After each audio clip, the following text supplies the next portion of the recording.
Recuerdo muy bien que durante mi juventud, antes de llegar a la vida adulta y todas las complicaciones que eso conlleva, recuerdo que no había nada más grato que luego de un partido de fútbol o cualquier motivo de reunión junto a los amigos, nos quedáramos horas y horas contando historias de miedo. Incluso a veces nos dirigíamos hasta la esquina del cementerio del pueblo y ahí nos sentábamos a contarlas, ya saben, para darle un toque más tétrico al ambiente. En ocasiones nos quedábamos hasta la madrugada, o simplemente hasta la medianoche, dependiendo de cuánto aguantáramos el miedo. En ese lugar, cuando no queríamos seguir más, cada quien se levantaba y se iba a su casa, y siempre lo hacíamos corriendo. No obstante, si aquellas reuniones de historias nos resultaban atrapantes, imagínense lo que se sentía cuando la reunión era familiar y mucho mejor aún, cuando eran los abuelos quienes nos contaban sus historias. Y estoy aquí para compartirles una de esas historias que contaban los abuelos. Es una historia corta, pero deben escucharla para lo que les voy a decir después. Cerca de la ranchería, había un terreno que sobresalía porque las personas juraban haberse encontrado con un fantasma, una bruja, un duende, e incluso hasta con el diablo. El hecho es que hubo un tiempo en el que el terror fue más allá, convirtiéndose en un verdadero lugar donde empezaron a suceder tragedias, tanto así que los lugareños empezaron a evitar pasar por ahí, pues no querían terminar como el desafortunado grupo de personas que fueron hallados sin vida. Esas personas habían sido encontradas durante un amanecer con sus cuerpos hechos trizas. Parecía que se habían convertido en la cena de algún monstruo. Supuestamente, había una familia de brujos que vivía por esa zona, cuya vivienda estaba oculta en medio del monte, y creían que ellos habían sido los que le habían dado aquella muerte tan horrible a ese grupo de personas. Lo que se decía era que de alguna manera los habían embrujado y luego los habían dejado a merced de los animales salvajes de la fauna para que fueran comidos.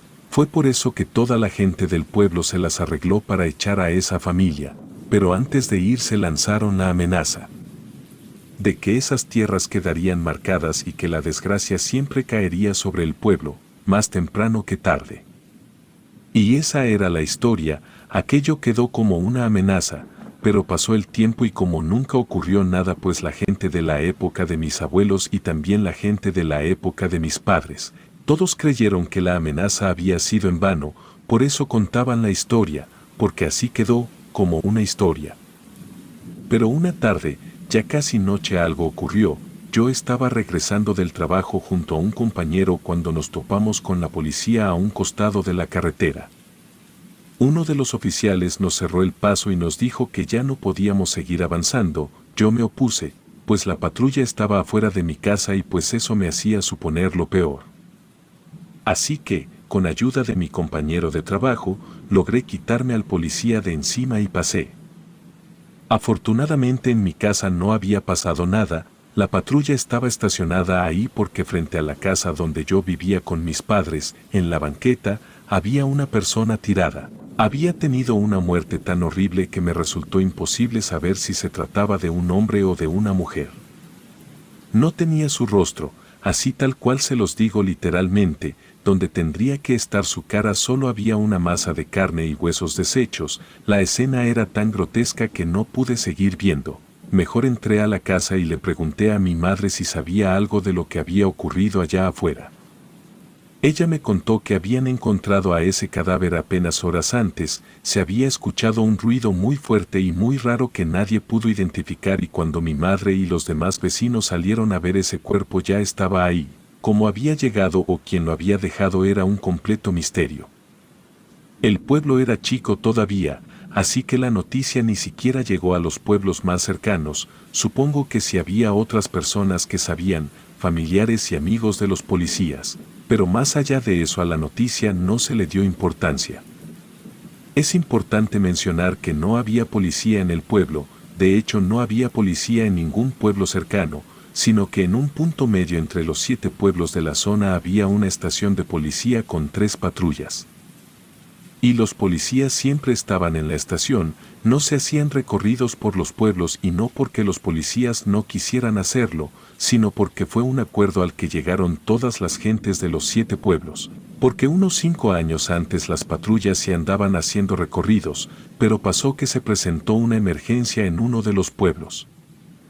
El que estaba más en dirección este y las 3 patrullas andaban dando recorridos en los pueblos de dirección oeste, así que para cuando llegaron al pueblo donde estaban pasando cosas, pues ya era demasiado tarde, así que por eso se acordó que los policías siempre estarían en la estación y solo se moverían si alguien los llamaba.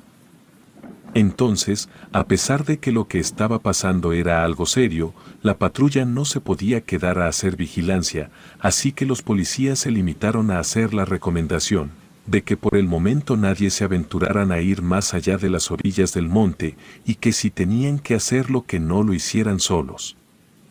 La gente de la edad de mis padres y de menores edades hicieron caso de la recomendación de la policía, pero, como todos deberían saber, la gente ya grande es muy terca.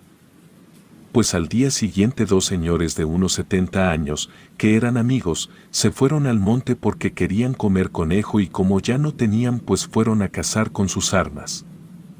Pasaron las horas, los días y esos 2 nunca regresaron, fue hasta 3 semanas después que alguien por casualidad encontró los cuerpos. Estaban en las mismas condiciones que la persona que había aparecido frente a la casa donde vivía con mis padres, es decir que era imposible reconocerlos.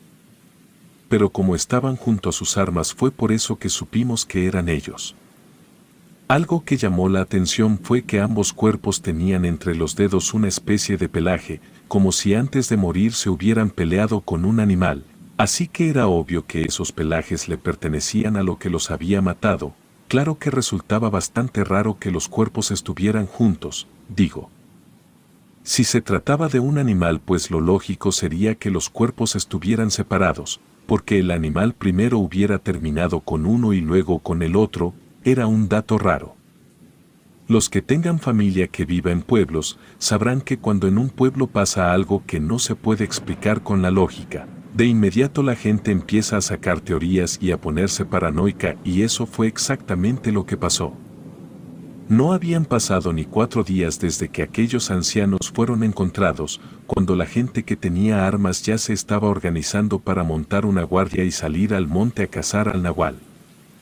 Si me preguntan la verdad no tengo idea de cómo fue que llegaron a la conclusión de que había un nahual, pero para cuando yo me enteré de lo que estaba pasando, ya todos habían aceptado que había un nahual en el monte. Pues en cuanto cayó la noche los 13 hombres que se habían organizado se fueron al monte, con suficientes armas y municiones como para saquear un camión de valores. A las 2 horas regresaron corriendo y asustados, habían sido atacados y uno había sido arrastrado mientras todos oían cómo gritaba, nadie podía entender cómo era posible que hubieran abandonado al que había sido arrastrado. Más porque era un muchacho, hijo de alguien que no había ido. Los hombres trataron de justificarse diciendo que si se quedaban posiblemente todos hubieran terminado muertos, pero la gente del pueblo estaba tan furiosa que casi a punta de golpes los obligaron a regresar al monte para encontrar al muchacho. Cuando regresaron lo traían cargado, ya estaba muerto. De repente se escuchó un fuerte gruñido, todos volteamos en la dirección de la que venía el ruido. Entonces a lo lejos vimos a una criatura enorme, de color oscuro, parecía un cerdo gigante, tenía manchas, pezuñas, garras y colmillos. Entonces alguien reaccionó y soltó el primer disparo, le siguieron todos los demás hombres que traían armas, corretearon al monstruoso ser pero por más que las balas le daban y sangraba parecía que no sentía dolor. Ya le estaban dando alcance cuando, para susto y sorpresa de todos, el ser se paró en 2 patas para poder correr más rápido y fue así que logró perderse entre los árboles, corriendo en sus 2 patas traseras. Ese fue el último ataque. Luego de pensarlo mucho hubo gente, entre ellos mis padres, que llegaron a la conclusión de que la aparición de esa criatura de seguro era la materialización de aquella amenaza, que muchos años antes había lanzado la familia de brujos cuando los corrieron del pueblo. Algunos decían que eso era y otros decían que era otra cosa. Lo importante es que a pesar de que ya no hubo ataques, nadie más volvió a adentrarse en esa parte del monte. Los familiares de las víctimas llevaron el luto por años con llantos de impotencia. Aunque hubo otros que se atrevieron a buscar a la criatura para cobrar venganza, jamás lograron dar con ella. Relato anónimo.